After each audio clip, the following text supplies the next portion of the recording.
This Thrive Loud episode is brought to you by Allscope, a holistic media communications company with a long history of delivering great work and driving exceptional results. From concept and idea to time and place, Allscope's thinking has no limits and no boundaries. Their experienced team builds fully integrated solutions that perform. Go to allscope.com to connect with them so they can listen and best inform and advise you on how to build your business and your brand. Allscope. Listen, think, create, do.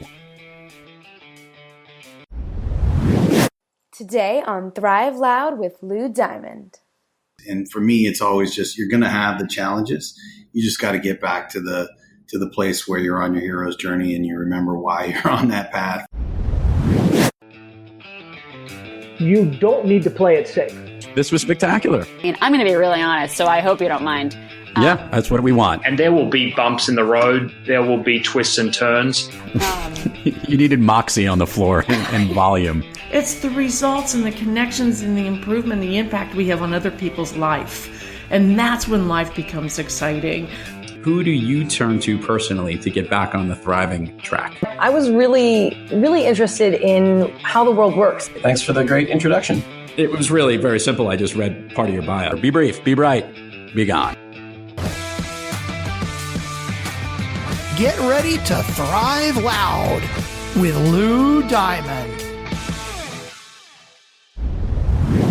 Welcome, everyone, to another episode of Thrive Loud with Lou Diamond, connecting you to the most inspiring and amazing people that are thriving each and every day. I'm your host, Lou Diamond, and today on Thrive Loud, we have a truly self-made man, one who started with nothing more than a 2-year associate's degree and a passion for technology. Over the past 20 plus years, he's transformed that knowledge and passion into numerous multi-million-dollar organizations, ensuring the success and gratitude of stakeholders and businesses. He has managed everything from local and national ITV, video on demand, mobile and online sales strategies for industry leaders such as Disney, Microsoft, Time Warner, Comcast, Cox Media, the list goes on. He's also worked extensively on both the supply and demand side of the digital advertising space. He is currently the founder of a great innovative company called Reset Digital, which we're going to talk a lot about today. Thrive Loud listeners, strap in, get ready. It's Charles Cantu. Charles, how are you today?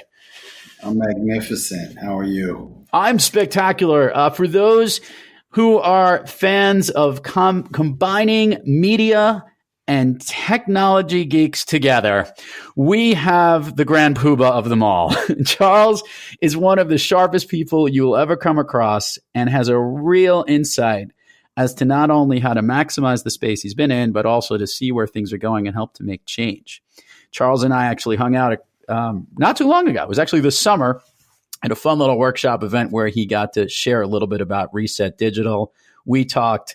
He's been all over the media campaigns on TV, podcasts, radio, everywhere. Who knows? He may even have his own podcast show by the time the show's up.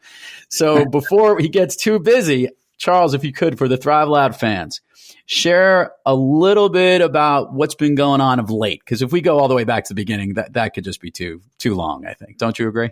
Absolutely. Absolutely. So, fast forward to last year, sitting down with folks like Tony Pace, previous chairman of the ANA and current, even former CMO of Subway Sandwiches, but current president and manager of MASB, Marketing Accountability Standards Board.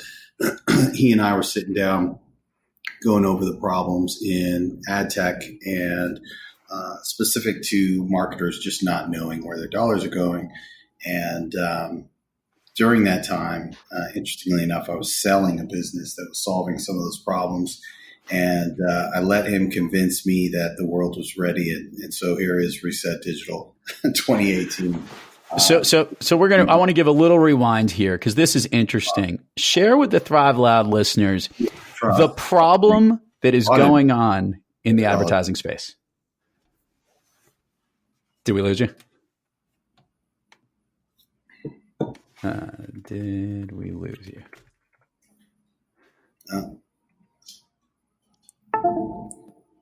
You lost me. Yeah, you can't hear me now? So did you hear any of that? I got the beginning part, and then I started jumping in, and then we lost it. So why don't we pick up from this point in? Just pause. I don't know what's going on with the connection here. It's very weird. Why don't I do this? So I'm going to go without the headphones because I think for some reason the headphones are causing a problem with the. Sure. Kick them out. Kick them out, and I'll pick it up from this point. Don't even get out. Just take the headphones off. Yeah. I'm going to take the headphones off. It's not, no worries. Want it to do. All right. So what? I don't know where I dropped off. So why don't we back? I caught you in the beginning, and then I wanted to hit the brakes because when you started to say that you got to reset digital, one of the things that I think the Thrive Loud listeners would appreciate is what is the problem that's going on in the advertising and marketing space as relates to the digital space? Because this is an interesting separation between the actual people who are trying to get the message out and their intended audience and all the players in between. And I think what's really cool is where you have recognized that literally the name is so perfect. We really have to reset the digital space and rethink about how things are going on. So can you share the problem that's happened that we've built up to since we've started to get into that space? You think that'll be a good way to paint this picture, right? Yeah, absolutely. So fairly simply, and so sometimes I oversimplify things, so go ahead and jump in wherever. But you've got a current digital ecosystem where the value exchange does not benefit the end users. That is true for the marketers today. That is true for the publishers. And it's also true for the consumers, right? The individuals, you and I, when I go to ESPN.com, and or better yet, Facebook, and they're using my data as an individual to monetize their ecosystem, in which case I extrapolate no value other than perhaps the fact that I have a Facebook to look at. And that goes through to the marketer, right? So the marketer doesn't know where his dollar is going. He doesn't know how much of that dollar actually gets to the publisher. And sadly, the publisher has potentially been fleeced more than anybody else, where they're getting pennies on the dollar, and ad tech is taking out dollars and leaving them with pennies. Gotcha. So explain to the listeners what Reset Digital is going to do and how it's going to streamline that process to connect these two players in the space. Yeah, very simply, we've moved the system from a two broker system to a single vendor system where a marketer puts $1 in and knows that 70 cents, 80 cents on their dollar is actually going to the publisher, very simply. And then opened up the conversation for anyone that is willing to represent the consumer in such a way so that they could actually be paid to participate in that ecosystem. It won't start there, but it'll get there. Okay, so let's talk about, I guess, the problem we have today and the problem that it'll get to. So what will the future look like? Exactly what you said about Facebook. I thought that was really interesting in the sense that, what advertising comes in and what information the marketer gets. There's too many players in the middle. What information potentially can they get by utilizing the way Reset Digital is rethinking the way to take this system and put it into play? Yeah, it helps to maybe even talk about how it worked or how it works in television and radio. So you take older analog type systems, and essentially what happens is you get an ad agency. That ad agency or marketer decides that they want to buy a television commercial. They negotiate a rate based on a Nielsen rating. That Nielsen rating is the currency of how many individuals, right? How many eyeballs are going to reach at scale buying that spot. If the Super Bowl doesn't do a 10 and it does a 1, that there's make goods, and it's going to take all year to make good those audiences and eyeballs for that marketer, right? And it's corroborated by a notarized affidavit based on that Nielsen rating, so to get a certain percentage of the U.S. population. In digital, it's a different universe, and quite frankly, you've got two systems and no real way to corroborate how much of that dollar was spent on those eyeballs. And so we're solving that problem. Okay. So from your perspective and the changes that you've made, because you've gone through a lot of different companies that actually benefited from the way that the old system used to work, so to speak, right? And now, what I guess was the point that made you wake up and say, I really got to fix this, and I want to be part of the change. Can you talk a little bit about that transformation? Because I got hints and pieces of it. You weren't responsible for putting it all together, but you definitely played in that space. And what was, I guess, the wake up point that said, there's got to be a better way? Well, actually, technically, you'll if you track my journey in programmatic specifically, you will find that it started that way, right? Because I came from TV and radio and even outdoor before that. We had a way of doing things in those ways where, if you didn't do it right, you would potentially go to jail. And so when I got into the programmatic mix in 2010-ish, working for Media Math, one of the first things I did there was create SaaS models. And those SaaS models were to go to marketers and say, you should be using this technology and licensing that technology and understanding how it works and what's inside. So that for me literally started day one. You'll find that I was their number one leader around the enterprise level solution that they now have today, as far as sales and strategy goes. And then what happened subsequent to that is I left the business. They angel invested in the company that I sold, Huddle Masses, and we had a great ride. And that great ride, during that journey, I learned that, there's another level to this. It's not just owning your contracts with the DSP. You also have to have some level of clarity into the sales side platforms that represent the publishers who are also getting fleeced. And so in that journey, we built a set of technology to allow us to deploy a header bid code on a publisher and directly curate our own supply. And we utilize that to make sure that we extrapolate more value for our marketers. And so from there, we just led up to the obvious next step, which is to tie it all together and provide it to marketers and publishers in such a way that you've got a clean ecosystem with a clear pipe so you can see any trouble coming through. So, and helping to really paint this, what is the big benefit, maybe the number one benefit that you see marketers and publishers loving about this new Reset Digital platform? Well, there's a funny thing. When the marketer, more dollar goes to the publisher, the marketer wins, and they're reaching more, let's say, viewable human impressions.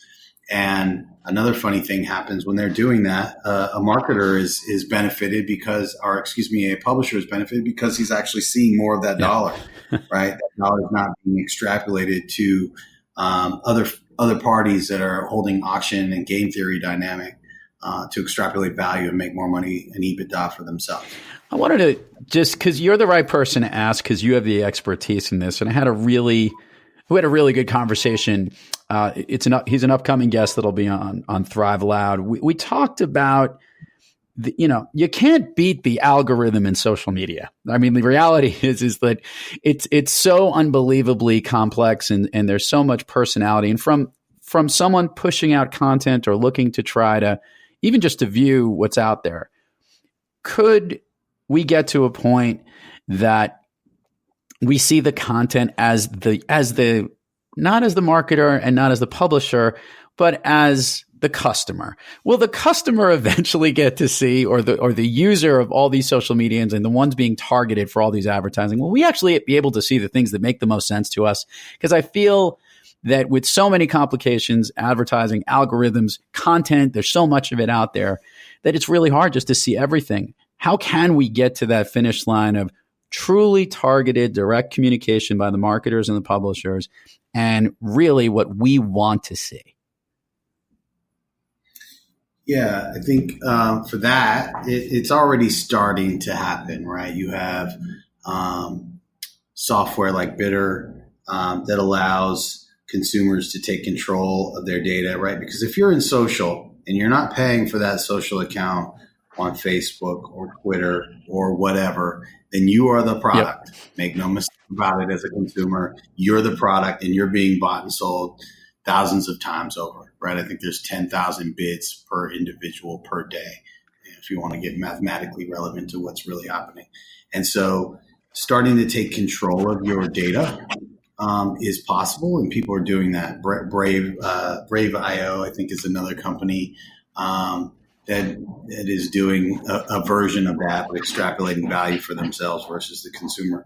But the point being is, you see ad blocking, you see these things happening, and then you've got ad blocking 2.0, where you can choose what is overlaid into that ad unit, so you have a more robust experience to yourself. So those things are starting to happen, and that's a journey that's going to take a year to 5 years, right, before it becomes fully scalable and deployable and makes sense for everyone. Because again, it has to come back to benefiting the three parties, right? There's content that the consumer wants to consume.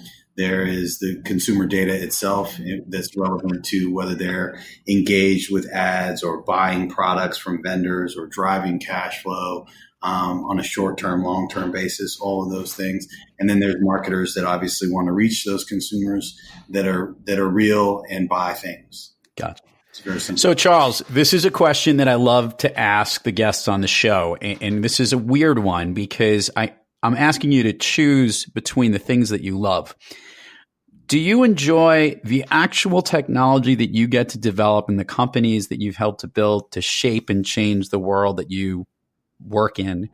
Or do you love to actually create and start the businesses themselves? Which between the two is maybe the thing you love to do more? Yeah, maybe I'll go off the rails on this because I'm real clear on what my purpose is, and for me, it's actually mainly about the connections that I'm able to form through doing both of those things. Right. And to me, it's about, I get to meet people like you, sit down for an afternoon, hear a lot of thought leadership. I mean, we had a powerhouse in that room. If you recall. I don't think I'll ever forget it. Share who was there. It was pretty impressive. Yeah. We had Jamal Mashburn, Evan Greenberg. I mean, yourself, myself, a couple of other folks. I mean, it was just, a lot of really intelligent thought leaders in the things that they do. And so for me, that is the thing that I'm most excited about. I just love being exposed to new ideas, people with open minds, folks that, want not only to make money, but also benefit those around them, and not be the only people making money. Those are the things that drive me. Other than obviously or maybe not so obviously, my friends and family and those relationships. So I'm all about connections. Like that's the thing that drives me. And this is why the Thrive Loud fans will know he's on this. This is the reason why he's on the show, because he's all about connections, and he really is. Matt, he's a true thriver in all the sense of the word. So here's a question that I don't know where you're going to go with this, because I'm curious. We all have off days. We have days when we're not ourselves, just kind of off our game. Maybe a deal didn't go the way it should. Maybe there's issues with technology or team members or whatever delays might make our days a headache. When those days happen and you're not thriving, what person do you seek or action do you take to try to get yourself back on the thriving? Yeah. So for me, that also comes back to my connection. So I have a star-studded advisory board. 3 previous CMOs that are there, some geniuses, like true geniuses, like Larry Light and folks like that, Ted McConnell, Mike Donahue, Tony Pace, Sherman Kizard. I mean, I just have a long list, Ian Ronnie, Woon, a long list of folks that I can pick up the phone and when I'm off track, just get back to, what it is that what the purpose is for us to do these things. And then outside of that, obviously, I have a mentor have been mentored by a guy named Dr. Joseph Riggio, who is, I guess you would call him a cognitive scientist and a neuroscientist. And he's followed a philosophy from a guy named Joseph Campbell and others around heroes' journeys. And for me, it's always just, you're going to have the challenges. You just got to get back to the place where you're on your hero's journey and you remember why you're on that path. And you may get caught up in the land of the lotuses for a little while, but just as long as you get back, right, and get back on track. I like it. Okay, so if Charles Cantu has a chance to unplug, do nothing, just veg out, what is this a go-to activity that you do to get yourself basically, maybe it's a recharge, maybe it's just a brainless activity. I'm actually curious because you are constantly doing unbelievable things and it never seems like you're stopping. So is there a moment in time where this actually happens? Only when I'm sleeping, but the thing that I do that is, let's call it therapeutic to ensuring that I am clear on my purpose is just spending time with family. That's great. It's just spending time with the boys and my wife and, not looking at my phone and my technology during the weekends. And that's to me a sacred time. Perfect. Share with the Thrive Loud fans, if you could, Charles, all the places where people can learn about you, learn about Reset Digital. We'll put it on the show notes, but it always comes out better when you share it. So share away. Yeah, sure. So most recently we were quoted in Forbes magazine. So you can look up Stephen Diorio, who wrote the article in Forbes around the CMO accountability practice. There's a great quote in there. We just got quoted in eMarketer. Ross Venus, if I'm pronouncing his name correctly. We were quoted there today, and you can go to resetdigital.co and find our new website there, and a lot more to follow. Oh, exciting stuff. And so I wasn't kidding. Like you and I have had off color, interesting conversations about the podcast medium and recording stuff. Are you still looking to pursue maybe something more where you get to share more of the message? Because your access to the people that you connect with and thought leaders or some of the great things would be an unbelievable thing to listen to. Is that happening? Yeah, that is happening. So believe it or not, we just created a one sheet through the Marketing Futures group at the ANA. And yours truly will be the host of the Marketing Futures Innovation podcast. And we've currently got a roster of folks. I think I mentioned Tony Pace, so he's one of the guests. We got Matt Sweeney, who is the CEO of Zaxxas. We've got Rashad Tabakwala, head of global investment for Publicis, and others to follow. So we're pretty excited about what we're launching there and getting that out to folks that are interested. Awesome stuff. Okay, Charles, now we're going to get to two fun conversations here. One is going to be your all-time favorite movie. This will probably be an odd one for folks, but I could watch again and again Blow with Johnny. Okay, now I'm going to ask this because I saw this. What the Thrive Loud fans need to know is that I'll send out a questionnaire with some of the questions that we cover ahead of the interview, just so that the guest has a little bit of an understanding. And I really don't even look at the sheet that much, maybe just for some other information. But more notably, when I see something of a movie that no one has picked, but also is definitely off, and certainly, if you know the type of person Charles is, who is as respectable as it can be and is totally focused on business, how Blow became one of your favorite movies, I'm very curious. What connects with you about that movie? Yeah, it's there's something about the Johnny Depp character, the guy that he's playing, that is, how do I say this? You're drawn in to feel bad for him, and just while he's successful, he's always kind of just trying to figure it out as he goes, and he's trying to do the right thing even though he's on the wrong path. And there's just something that is endearing to me about that character, and I'm just drawn to it. Love it. Give us the perfect goal for you and Reset Digital. And what I mean by this is when you guys are up and flying and everything's out there, if it's a year or if it's 5 years from now, what's the talk, and when you're up there and they're going to ask you to speak at some big marketing convention because this has been such a big hit, what's the story that you're going to be most proud to tell about for Reset Digital? I think, the thing that we're focused on and the thing that I've throughout my entire career is just the integrity of what we're doing. I think, people get confused and they blame, the machine, or they blame, the technology or the industry. But in reality, it comes down to the individual. And we've been very responsible about what we've built. We've been very purposeful about how we're bringing it about and for whom. And to me, that integrity that is woven throughout that, then the quality and innovation, but it's really about the integrity throughout that process. And to me, that's the thing that we'll always be proud of.